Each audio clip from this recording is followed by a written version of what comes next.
Hello and welcome to my podcast At Home in the States. I bring you interviews with Czech people living in the US or with people who are interested in Czech cuisine, Czech culture, and so on. If you are new here, please subscribe, follow, like anywhere you just listen or to watch.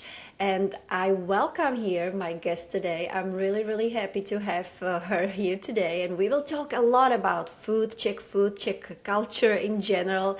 So please welcome Evie Harbury. Hi, thank you so much for having me. I'm excited to be here. Evie, you just came back from Czech Republic. What was I going did. on? I was there last week. I went to visit a few bookstores with some to sign some copies of my books and to see some friends, and then also I had an interview as well. So I was kind of going to my home from home. Wonderful. So the reason why we are here today and why I know you is your book called, let's see if I can put it here, yes, My Bohemian Kitchen. It's a just wonderful, beautiful book. I absolutely fell in love with it immediately. Not that I found it in a bookstore here in New Orleans, but I found you on Instagram, I believe, during your American tour because you, a couple of weeks ago, you came to US and visited some Czech communities around the US, and we will talk about it a little later. But first, about your book. So, obviously, My Bohemian Kitchen, obviously, your name doesn't sound any Czech. So, talk to me. My Bohemian Kitchen, it basically comes from my granny. My babička was from the Czech Republic.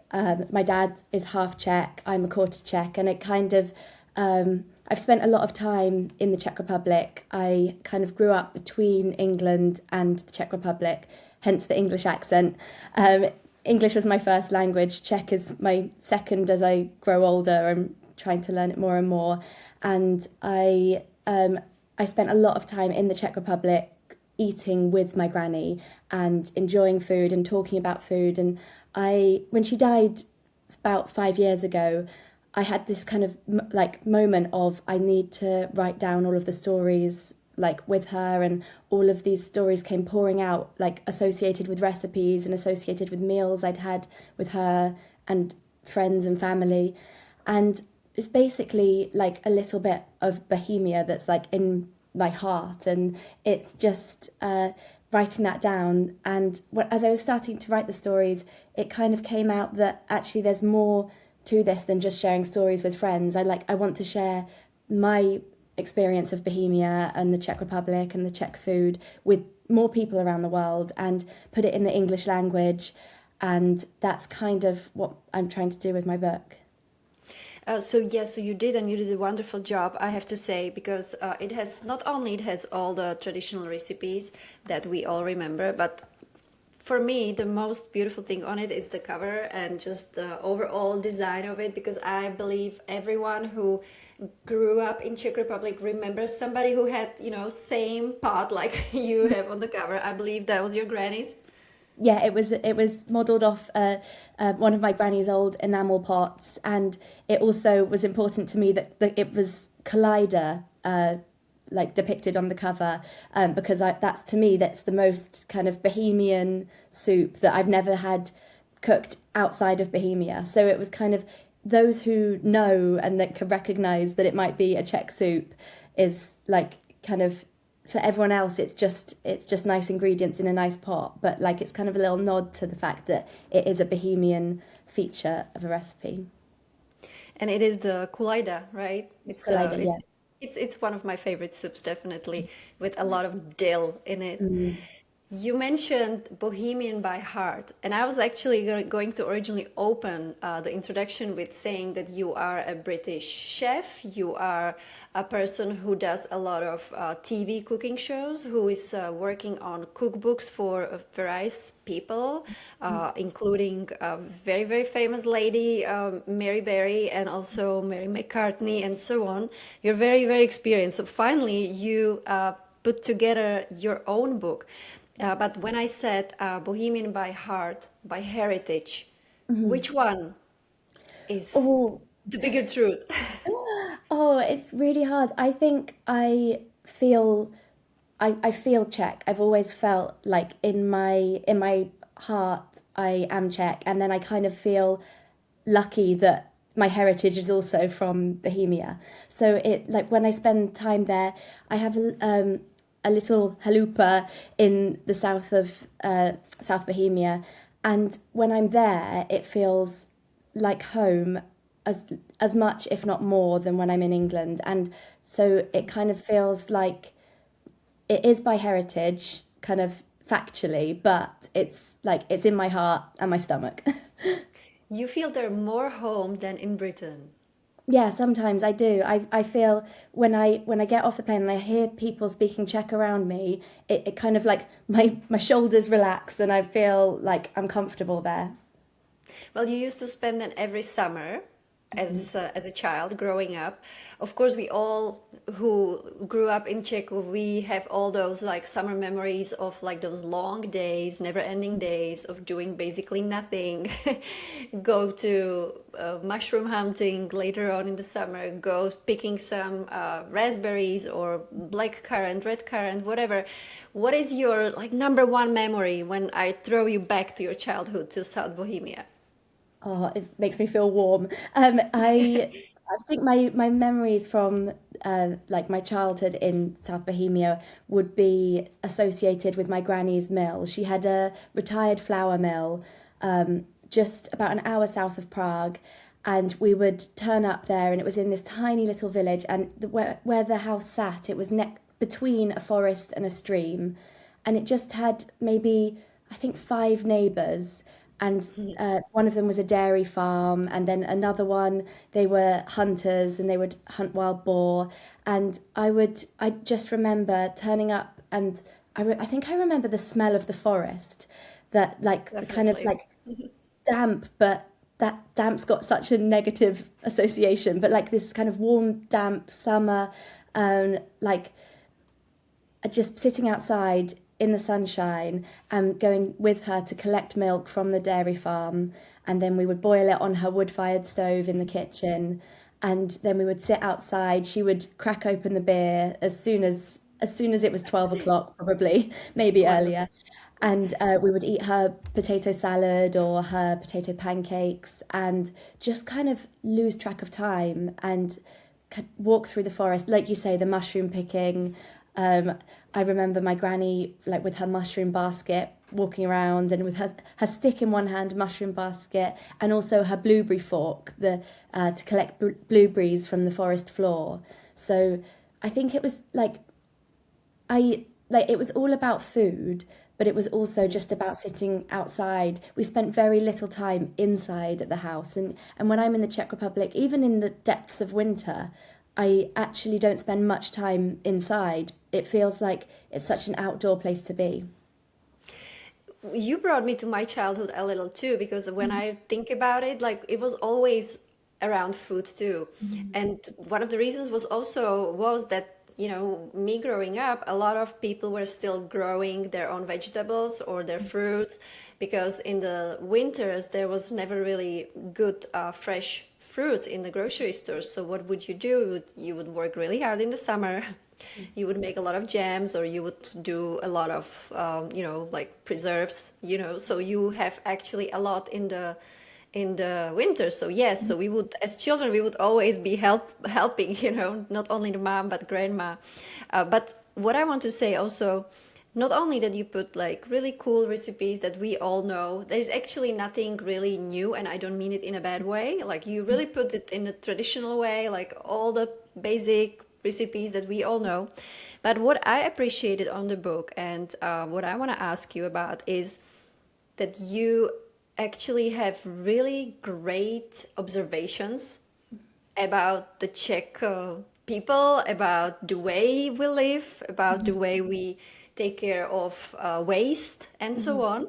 So let me just read a couple of parts of your book where I want to just follow up with you on. Czech food has very little snob appeal, but it scores highly on the practical front. So if I can just add at the beginning, and then please comment on it, like me living in America, and me living partly with the Turkish community because my husband is Turkish. And if you know, a lot of people know Turkish cuisine is one of the best in the world, and there's always like big variety of dishes and everything. Well, me coming from Czech, we usually put just like basically one dish on the table, right? And that's it. Mhm. So that was like immediately that I noticed that, you, yes, that's a perfect term, little snob appeal. Yeah.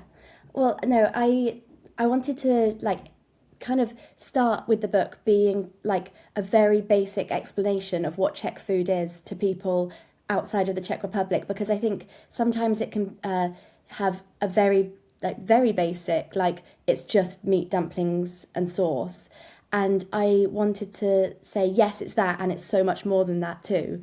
And I think that there is so much that can be done with simple ingredients, and that's what Czech food is about. It's about, like you mentioned, the ingredients that we grow in the garden and just turning them into something delicious, like the strawberry dumplings that have like no exciting exotic flavors, but it's done so Oh, perfectly that it just melts in your mouth. And I think that it's so practical in the way that we use the whole animal. We use a whole chicken that will cut off the breasts to make the schnitzel or zizek, but and then we'll put the rest of the bones to make the viva. And I just think that that is actually like it's such a modern way of cooking now. Like people want to use a whole animal. They want to like not waste the peelings from the carrot and that kind of thing, that I wanted to show how modern Czech food can be, and like the seasonality of the Czech food as well. It's like when you eat what you can grow at that time of year. Like you put the fruit inside the dumplings of like what's available. So depending on the time of year, it might be apricots or plums or blueberries or strawberries. And I think that that's such a like becoming a trend in the world of food. And I wanted to be like, that's always been here. Like it's normal, we've done right? it. Yeah, we've done it in the Czech Republic because of the practicality of it. And my granny was the most practical person I've ever met. She would, I talk about in the book how if she had a bread roll that she'd saved from a restaurant or pub, she would keep it for a week or so and then make it into breadcrumbs or kind of put it into her, make it into dumplings. And then if she hadn't eaten it, then she would kind of break it into pieces and feed it to the neighbours' chickens because it was in her interest. She was going to get eggs from them. And it was that bread roll. It was such a, the cheapest bit of food, but it was never wasted. It was going to either go into some other food or it was going to go back to the chickens to give her eggs. And I just feel like there's something that's so kind of beautiful about that way of cooking that I wanted to share that with the world. And was it also because you maybe in Britain, and I'm just asking because I really don't know. I'm only talking from experience here in the US because for me that was also one of the reasons why I appreciate my heritage in the kitchen. Same thing what you're talking about is because I see so much waste here. I see how people they some, I'm not talking about everybody, but I have a lot of friends who never keep leftovers for the next day because it's just not something what they do. So was it also like that you noticed that it's different in Britain? I think it's definitely changing in Britain. People want to have less waste, and it's like, um, I guess, But you growing up, like you yeah. growing up. Growing up, I would say that if I would be shocked at my granny saving every last piece, rather than like if there was a bit of food on my plate, it would go in the bin, and like granny like would put it into a plastic bag and she would keep it like for days. And I would always be embarrassed when we were out in restaurants or pubs and granny would get her plastic Tupperware out and put it in. But I now realize that like it was it's part of her. Like she can't like she doesn't want the waste. She wants to preserve the food. She like my granny taught me how what food meant to people and like what it meant to her when she was growing up through times of hardship in the Czech Republic. And um, I think that that gave me a real appreciation of like don't waste anything, and also then the satisfaction that you get from not wasting things. Like if you're using the whole chicken, you feel like you're kind of, it goes back to like maybe our like caveman instincts that when like I'm going to feed my family, I'm going to use this, I'm going to turn this into something that I can then nourish people with and like do as much as I can with it. And it's a real satisfaction of a feeling. So yeah.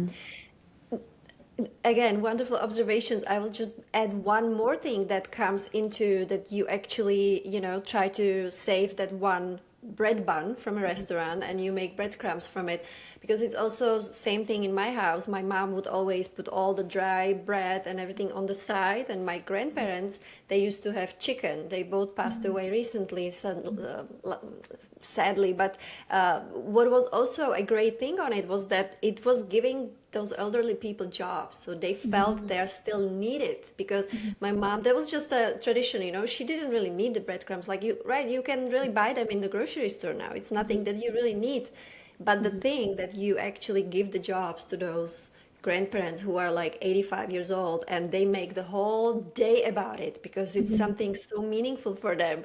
I remember like they would always like plan, okay, tomorrow it's the breadcrumbs day, okay, so after breakfast we set up the table, the kitchen table, they would set up the the mechanical like mill, and that's what they would do.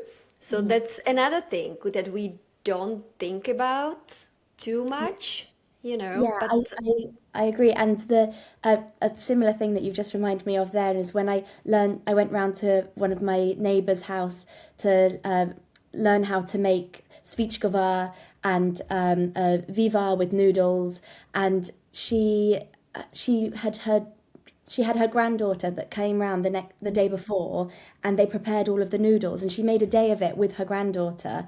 And so then when we were eating the lunch, the granddaughter was sat there and she was so proud that she'd contributed and made the egg noodles, and like they'd rolled them out on the tablecloth, they'd set up everything for it. And it's kind of that like everyone's got a bit of an involvement, and maybe her husband would be out to pick the chervny ribbies, which red currants, can't think of the name in English.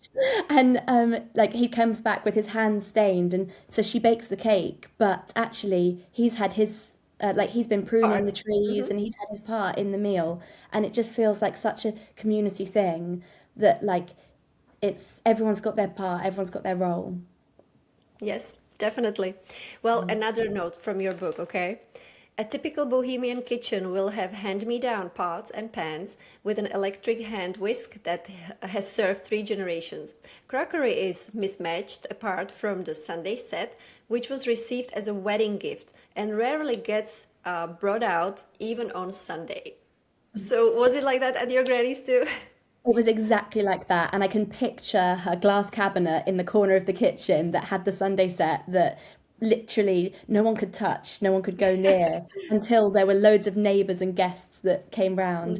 But I guess what I had the advantage of from being from two backgrounds, from being like brought up between the two countries, was I can make the observations of the differences, and where I maybe wouldn't have seen the hand-me-down pots and pans and the same whisk being used for generations in my English grandparents' house, I would see that in Granny's house, and I'd be like, oh, that's different, and other people might not like pick up on that, and I want to tell people about that. And I have so many of my granny's pots and pans. When she died, she had one pan that had like the year that it was made in, I think it was 1959 or something, and she still used it every single day, and it was still as good as it was when she first started using it. And I think that's such a, again, in the throwaway nature that we like, throwaway culture that we live in at the moment, that like, oh, if something's got a bit of a scratch or it's a bit bent, then maybe we can just get a new one. And there is actually like, there's something so nice about using a pan that has served another generation or two. And when I describe that kitchen, I'm just picturing my granny's kitchen with the basket on the back of the door and her apron that's faded in the sunlight, and yeah, all of the things that make a Bohemian kitchen to me. Didn't you laugh when you said mismatched plates? Didn't you laugh just like going through it and like we're just excited if your favorite plate is there Yeah. at the moment? Oh, it was always so satisfying to eat off the plate that's your favorite, and also the beautiful glasses that have kind of like a print of a cherry or some apples on the outside that my granny always had. And as a kid, I was like, "That's my glass," and no one else gets to drink out of that glass. Yes. Oh my gosh, we're so getting emotional, right, over our childhood. But I appreciate that you have those memories and that you share them now, not only with your friends, but with British readers. And thanks to the English language, right? Like anybody can get it from around the world. And again, I think it's a perfect gift because you also have a chapter on the Czech history. Actually, you really introduce the whole concept of the Central Europe and the concept of the Central European cuisine, because obviously Czech cuisine is very mixed from the times of being part of the Austrian-Hungarian Empire. So of course we all think that goulash is our dish, but obviously it's coming from Hungary, right?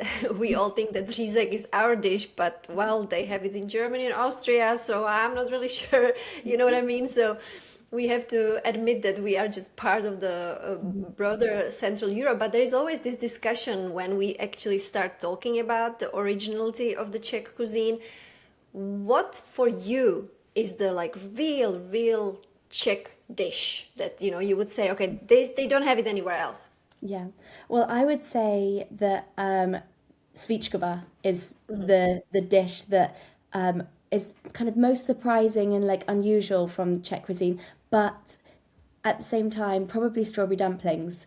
When I cook the strawberry dumplings for my friends, they've never had anything like it before, and like some of them when they eat them, they think, I'm not sure I've ever even eaten a warm strawberry. Like it's kind of such an unusual thing, and I guess putting pickles with everything, having pickles with meat is quite a unique Czech thing. But as you say, like it's quite nice to like prove like talk about the location of the Czech Republic, of it like its neighboring countries, like being a landlocked country, it has so much influence from the neighboring countries and when it was all part of the Austro-Hungarian Empire. So it's like there's some dishes that are very typically Czech and you don't see them elsewhere. And then there are so many dishes that it has in common, which I think is an exciting thing and a nice way to tell people about where it is on the map and where, like, what influences it has and that kind of thing. So strawberry dumplings. Okay, talk to me. How do you serve it to your friends? As a main dish or as a dessert? Oh, tricky. If I'm in England, I serve it as a dessert because I think the world's not ready for sweet main courses. But I do think that when I've cooked it for my family and friends in the Czech Republic, I always give it as an option of a main course. I always say, well, I'm making goulash and strawberry dumplings. Like, which one would you like? And I think that it's such a unique concept to have it as a main dish that it's an exciting like little fact to tell people elsewhere. But I don't think it's going to change elsewhere. That was so cute. The world is not ready for strawberry dumplings as a main dish. And you're right. Me growing up, like it was very common that we would have in the school cafeteria on Fridays, we would have, no meat dish. And what is no meat dish in Czech cuisine? Like mostly it's sweets. So it would be either strawberry dumplings or fruit dumplings. It would be the porridge, the, what is it in English? Krupicová kaše. It's semolina porridge. Semolina porridge, yeah, or like other stuff like that, or žemlovka, right? Žemlovka is kind of like a bread pudding. We know it here in New Orleans as bread pudding, and they serve it as a dessert. It's very, very popular dessert here. But when I tasted it for the first time, I was like, oh, okay, it's žemlovka. Like, why do they make such a big deal about bread pudding? It's something so easy and cheap to make, but it's wonderful, of course. It's amazing. Also, one of the easy dishes, and we're gonna go quickly back to the free waste thing, is topinky, right? Yeah. Topinky, just plain topinky. Just basically you have old bread, you slice the bread, you fry it in oil, and you just spread garlic on it, and that's it. Yeah, it's such a simple thing, but made so delicious. And I feel like you can really appreciate simple things if that's all you're having. You don't need to make it fancier. You don't need to put anything expensive or fancy on a lunchtime dish. And same goes for chlebičky. I feel Yes. that they're such a I mean, sometimes they look a bit fancy, but quite often just the simple ones with the salad topping and cheese and ham, such a simple thing, but it goes so far. Yes, and let me read the third thing that I prepared here because it's connected to whatever you're saying right now. Most old Bohemian recipe books are simple without a detailed method. I presume this was because the recipes were so simple that readers were expected to work out a plan of action based on the recipe title and the ingredients and a little common sense. Yeah, that's based off my granny's recipe books that I was flicking through. There's no method of what you're supposed to do. I was like, where do I go from here? It's just the ingredients. And it's easy cooking, you know. I think other than svíčková, which is quite complicated, or other than some sauces, most of the dishes are quite simple. And another thing that you mentioned that is that was interesting for you and that you are happy that you can still use it in your own cooking is that basically a lot of recipes is you just make it up. Like you just open the fridge and you're like, oh, let's see, I have carrots and leeks. Okay, it's gonna be carrot leek soup. You Yeah. know what I mean? It's never like, when I cook something, a lot of my friends here, they ask me, oh, send me a recipe. I'm like, I cannot really send you a recipe because this is just whatever you have in the fridge. You put it in a pot, and Yeah. that's just what happens. So I believe that's how it was with you too growing up. Yeah, it was. And also, I have a couple of recipes in the book that I talk about in the soup that actually I would make this with an onion, but if you have garlic or you have shallot or you have leek, you can put that in. And maybe I would make it with lardons or bacon, but you could put sausage or chicken. And that's the way I cook at home. And I kind of talked about it being Bohemian in both senses of the word, that it's the Bohemian spirit, like that you can just be kind of non-conformist and like, you don't have to play by the rules. You can just kind of do what you've got in your fridge. And I think gives so much like pleasure, again, with using up the waste, using up the leftovers at the end of the meal. Just put them in a soup or put them inside the dumpling stuffing. Or if your fruit's about to go old, you can either turn it into a jam or you can put it inside Yes. a dumpling. So yeah, it's that kind of I do idea. it all the time. I do it all the time. Whenever the fruits are going back bad, I'll just clean them, put them on the side, and I'm like, okay, today I'm baking bublanina. Mhm. Bublanina, a cake, very, very easy cake, like basically a sponge cake that is done in 20 minutes, and you just throw any kind of fruit that is available at the moment. And this is always my number one success for any party. Mhm. Everybody's always asking me, "Oh my gosh, how did you make this delicious cake?" And I'm always telling you, I mean, not in a bad way. I don't want to sound arrogant, but every a girl knows how to make this cake in Czech because it's something so easy, and you're used to you bake like every Saturday usually for like Sunday afternoon coffee and cake, right? That's a Yeah. tradition. So it's something very easy, and I'm very grateful that I grew up like that because I learned not to make big deal about cooking, Mhm. Yeah. that you And can, right? yeah, when I was chatting to one of my friends about her bubblina recipe, I was like, "Oh, can you tell me what your recipe is?" And she was like, "It's the same as everyone else's." And I was like, Exactly. "Okay, what is it?" And she read off the top of her head exactly how many grams of butter, sugar, eggs go in. And like it's just kind of ingrained in her brain. That's what she knows, like how to make. And the other one is the barbovka. I feel like that's just like such a simple one to throw together at like on a Sunday morning so that you have something for your guests and that most Czechs know how to make. Yes, absolutely. I listened to another podcast with you recently, and you mentioned that your granny actually wasn't very good cook. But there was one dish that she knew how to do, and you also have it in the book. So talk I to me about it.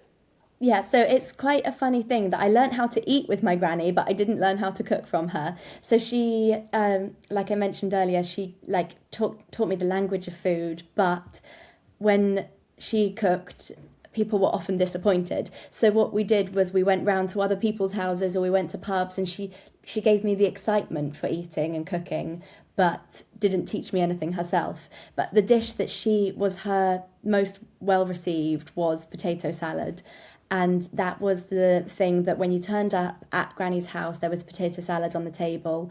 And sometimes it had eggshells in it, which I'm not sure quite how she managed that. And it's like, sometimes it was like lukewarm from being sat out for a few hours, but no one minded because it was so delicious. And when I actually cooked it, I made her a potato salad about 6 or 7 years ago at Christmas. And she ate it and she said, there's something not right. And so I spent the last 5 years trying to make it better. She's not here to taste it anymore, but I think she'd be proud of it now. And one of the, she was like, your pickles need to be sweeter and more salty. They're just, you've got the wrong pickles, and you need to have more crunch in your carrots and all of these little things. She had so many criticisms of my potato salad that was the really, I started cooking it for my friends probably every other week, just to be like, is it better now? Have I done something better? And I kind of really felt her judging me Oh, that is about that funny. one. Yeah. She just wanted the best from you. And I also was surprised when you mentioned in that interview that she told you that the carrots needs to be cooked or boiled in vinegar water. This is the first time I'm hearing this. Yeah, that's something that I learned from her, and I've not seen it anywhere else. And I think she loved a pickle, and don't we all? And she had that vinegar. She craved that vinegar taste. And when I tried it, I kind of measured out the levels of vinegar to put in the water to not make them. Didn't want pickled carrots, but just so they like bring out a bit of sweetness. And I think it makes them keep their crunch a bit more as well. So yeah, that's my tip for potato salad.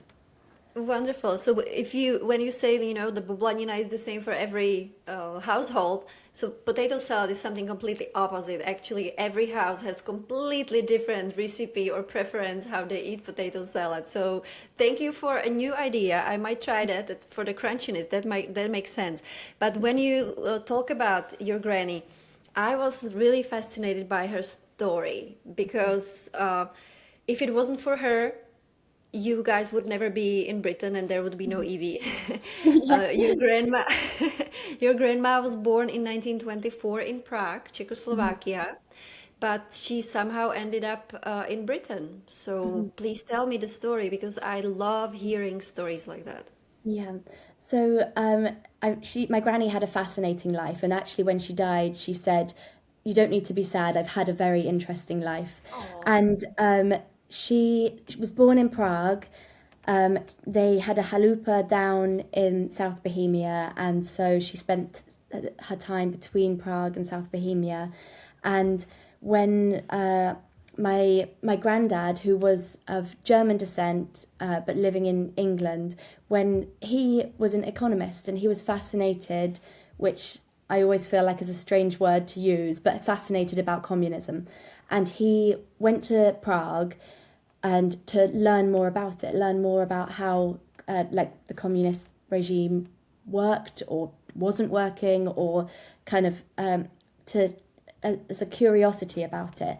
And as he got there, my granny was working as a pharmacist in Prague, and they met and fell in love, and she went, "This is my ticket out of here." And he wanted to stay and she wanted to leave. And so I think she managed to convince him after a few months that they would move to England together. And when they did that, I believe it was 1948, but the timing is might be a bit off. But my granny had to renounce her Czech citizenship when she moved to England, and so she grew up. She then had my dad and my auntie in England, and they weren't able to go back to the Czech Republic until my dad was, I think, 3 or 4, and then they would spend a lot more time there. But when my granny left, she had no idea that she wasn't going to be able to return until the mid-60s, and she never saw her father again. So for the last 20 years of his life, she wasn't seeing him, and she didn't know that. And before she died, she said that she wanted to get her Czech citizenship back. She had never felt truly at home in spending time in England.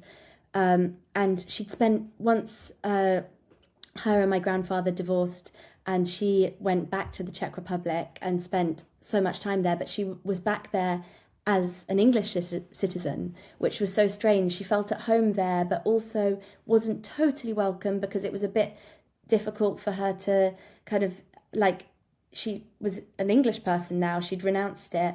And so I think she had quite like a troubled mindset of not feeling at home in either country.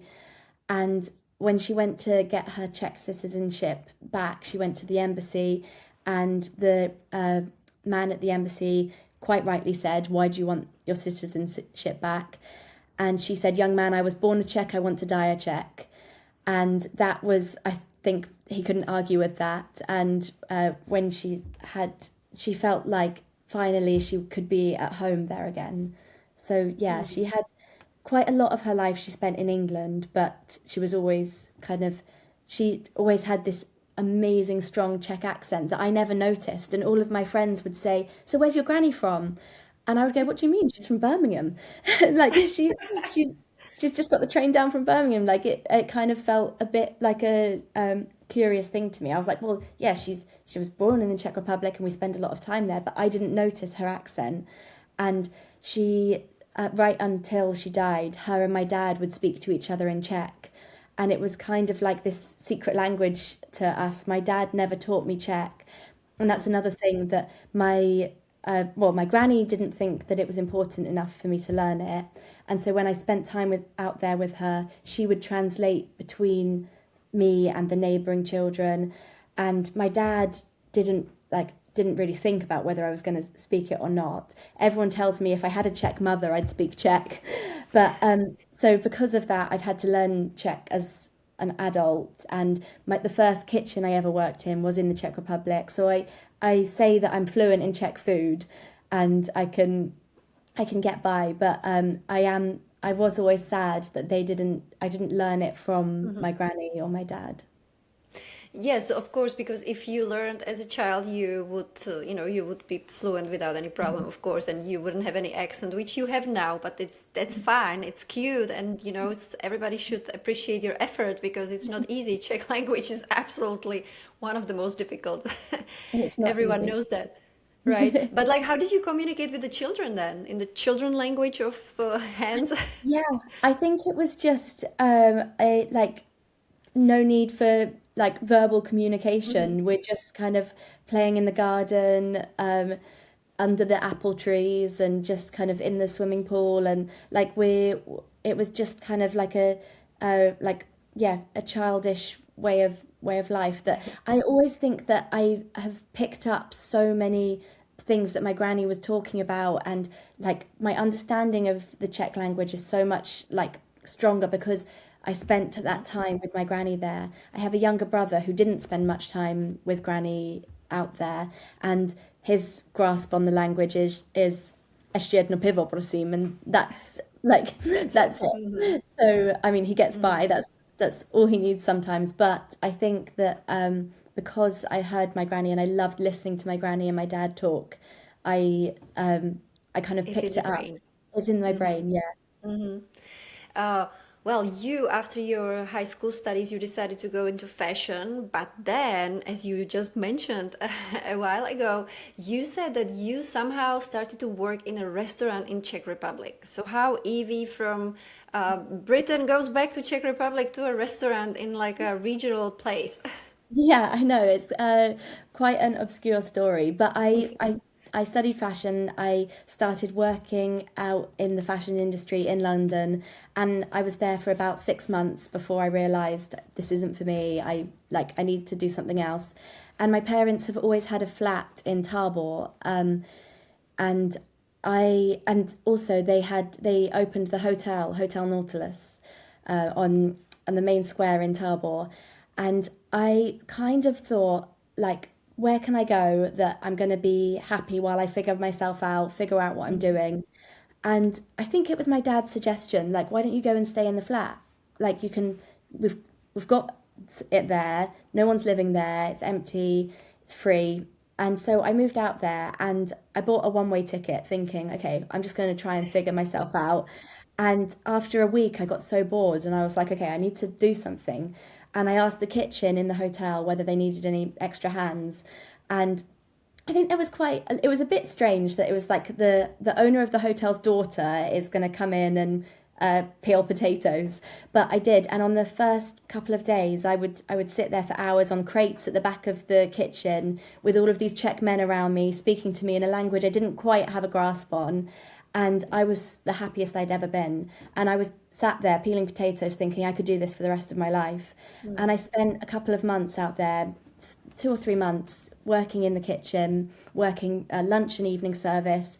Every few days they'd give me a little bit more responsibility. I could suddenly I was breadcrumbing the chicken, and I learnt moka vejce strohanka, probably like my 3 first kitchen words. And I think I was in that kitchen when I decided this is what I'm going to do with my life, and I applied to go to culinary school and got in at the Cordon Bleu, came back to London and trained as a chef. So yeah, it was kind of, my culinary journey started in the Czech Republic, and it feels like a full circle thing that I've now got my Czech book published. So I didn't know that you were there working as the owner's daughter. That puts you in a quite difficult position because usually I know it through my cousin who works who used to work as a chef in kitchen, and now he works in a big school cafeteria, and he's amazing. He keeps bringing those like twists into the traditional boring cafeteria dishes, and he's like making it so interesting for the children so they eat like, you know, even food they would never touch. But I know from him and from other friends, of course, that the restaurant's kitchen is usually like a very, very bad place to be around. You know what I mean? Like in terms of like using cursing words and so on. How did they treat you? Well, I think they kind of loved that they could suddenly boss me around, and I was the lowest person in the kitchen, and they would get me to do all of the jobs that no one else wanted to do. So sometimes I would spend hours peeling onions or peeling garlic or like chopping That's garlic, funny. and I think there was one particular day that it was someone's birthday, and we went to a pub round the corner, and they all had shots of slivovitze, and we were going back to do a lunch service, and these are all kind of big guys that drink slivovitze 2 or 3 days a week, and I got my first shot, and I took it. I thought I'm gonna keep up with them, and then I had 3 shots of slivovitze back into the kitchen, and I kind of felt like it was almost like a university initiation, like if you can do They were this. And I watching was you, right? like, exactly, I was like, I'm gonna prove them wrong that I can do this, and I'm gonna go back in. I don't think I was trusted with a knife after that. I think it was very much just like you can only breadcrumb things this afternoon, but I hope it they was send you home. That yeah. is funny. Did they eventually let you actually cook something? Actually, by the time that I'd got to the stage where I was cooking something, I was kind of ready to go. Maybe once or twice I was like frying the schnitzel or kind of frying the chips or something like that. But it was quite a like kind of the restaurant now actually has Michelin Bib Gourmand, which it just got last week, and so I think it was kind of too high a standard to let this girl who doesn't have any culinary training and doesn't really know what she's doing. She can peel the potatoes, and that's kind of it. Well, I hope you have your book in the hotel now too. Yes, it's there at All right. reception so that people can have a look at the when that actually that's one of the reasons when I wrote the book I wanted to for people who go to the Czech Republic who are English speaking can take something home that is like a part of the Czech Republic, that some things that they've learned, and then learn a bit more about the country. Well, we need to go to the US now because I said at the beginning that you came to a book tour, to have a book tour around. Obviously, this is a great idea because there are so many Czech communities around the US, New York, California, Texas. How many stops did you have on your way? I think I had 11 events across the states. So I started in Boston, then I went down to New York, Washington, D.C., Texas, which I had a few stops around Texas, because as you say, the huge Czech community and population. And then I went across to Salt Lake City and then a few more stops all the way down the coast of California. I was there for a month in total, and it was a total mixture of meeting people who didn't know much about the Czech Republic but were interested, or people who had Czech heritage, and even Czechs that had moved over to the Czech Republic. So it was like a total mix, and I was met with such a warm welcome from everybody. The California stop was a little special for you because you spent some time in California as a child. How did that happen? I did, yes. We lived when I was only 2 years old. We lived in Santa Barbara. My dad was a lecturer at UCSB, and we moved out there and spent about a year and a half there, and then we would keep going back to Santa Barbara. So it holds a special place in my heart. I've probably returned to Santa Barbara every couple of years, and even myself spending like a few months at a time staying with friends there. So yeah, it was a kind of trip down memory lane, and my brother came with me for that leg of the journey, which was really nice, which helped with all the driving as well down the Big Sur coast. Yes, and you also visited some of the Czech restaurants, right? If you remember, what would be something you would recommend? Because if somebody listens to us now in the US and feels like he has some Czech cuisine craving or Czech beer craving, so where would you send them? Oh, I would go straight to Bohemian Spirit in New York, which is in the building where there's the Czech Center and also the Czech Embassy. And it was the best pint of Pilsner I've had outside of the Czech Republic. It was like the craving that I didn't even realize I had when they put that glistening pint. And it was the kind of the it was served in the correct glass as well, the Pilsner Urquell glass, and I was so happy. And I ordered a smazhný syr and with tartar sauce, and like it was just the perfect combination. And I also felt really proud. It was a Friday night in New York, and the restaurant was completely full. And I was listening around, and I couldn't hear any Czech voices. So I think it was people in New York eating Czech food, choosing to eat Czech food on their Friday night, or maybe choosing to drink Czech beer. And I really I kind of felt that was like a sense of pride of being there. I really did feel like I was in the Czech Republic for that moment. The restaurant itself has a really good Czech vibe. The It way does. they did the design and everything. But also, what you did, you managed to visit so many bookstores around the US, and you were signing the books. So that's also very interesting to me. How did you do the research? How did you figure out like what bookstores would like to sell this book? Because to be honest, like who, if we say it in a little bad way, like who cares about some Czech cooking in the huge, humongous United States where we have all cultures of the world. So how did you make your research about that? Yeah. Well, it was a long process, and I spent a lot of time looking at starting with the places that I wanted to go, that I pinpointed along the map, and then kind of narrowing it down to where I knew there was a bookstore that, like a cookbook store, for example, which there are a few of across the States.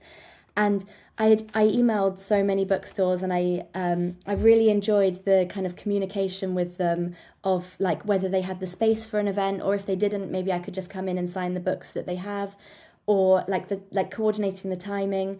And I'm really lucky that I had an incredible designer working on the book, because I think that that's made it like more attractive to share Czech cuisine with the rest of the world. And so with the designer who I worked with so closely, he chose fonts that were made from a Czech foundry in Brno, and like they were digitized old fonts that I think probably came from like a Matchbox in the 20s or something. And I sent him a full page of like what Czech design means to me, and like little features, like little flower like emblems made their way through the book. And so because it's such a like so graphic design heavy, it's appealing even if people aren't interested in Czech food. They maybe want to pick it up and think, oh, what does that look like? And also the photography in there. I worked with an amazing photographer in London, Ola Smith, she's actually from Poland, and so that that was like a match made in heaven, because her understanding of like what a table would look like at her family house in Poland like was so important to me, like that I knew I had to make it look like attractive and modern, but also have a little bit of authenticity to it, of like the mugs that my granny would drink out of. And so when I turned up at places in like at bookshops, I think I visited over 100 bookstores across the US. And if they hadn't heard of my book, if we hadn't emailed before, then I would turn up and show it to them, and that was always met with such a warm kind of intrigue, that because it's got a beautiful cover, it like pulls people in and makes them interested.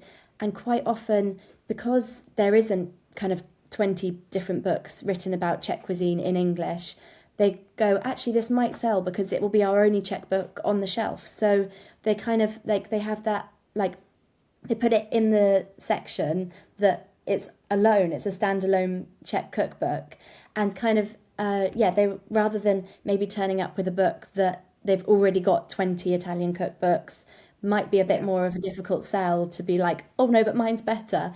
Whereas because it's like one of the first, it was a bit easier. And I have to say that that's true for me too, because if you remember, I texted you right away after I got my book from a local bookstore that I ordered it from them, and I just took it to my hands, and I'm like, this is just such a beautiful piece of thing, you know. Look, I just opened it at a page with a beautiful beer graphic. It's just beautiful. It's, you know, it reminds you of home, but it's also very modern. It has the vintage kind of vibe in it, but it's just a great book. I'm in love with it now.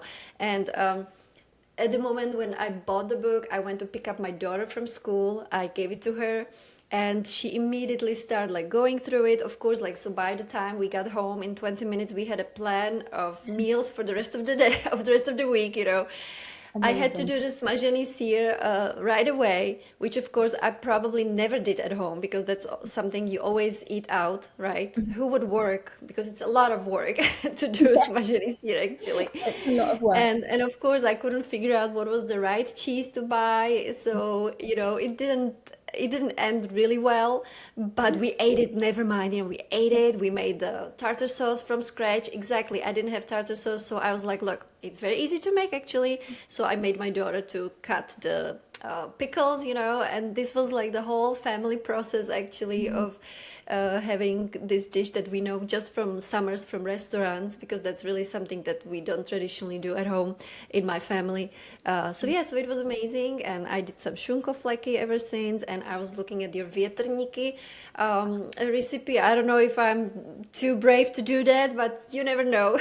It's a long process, that one, but they are delicious. They remind me of going into a sukrana in Prague with my granny, and they're like just like so sweet, but also so beautiful. And like, yeah, I added them in there because they are part of my childhood. But that is probably a whole Sunday job, that one. Oh yeah, yeah, I believe that.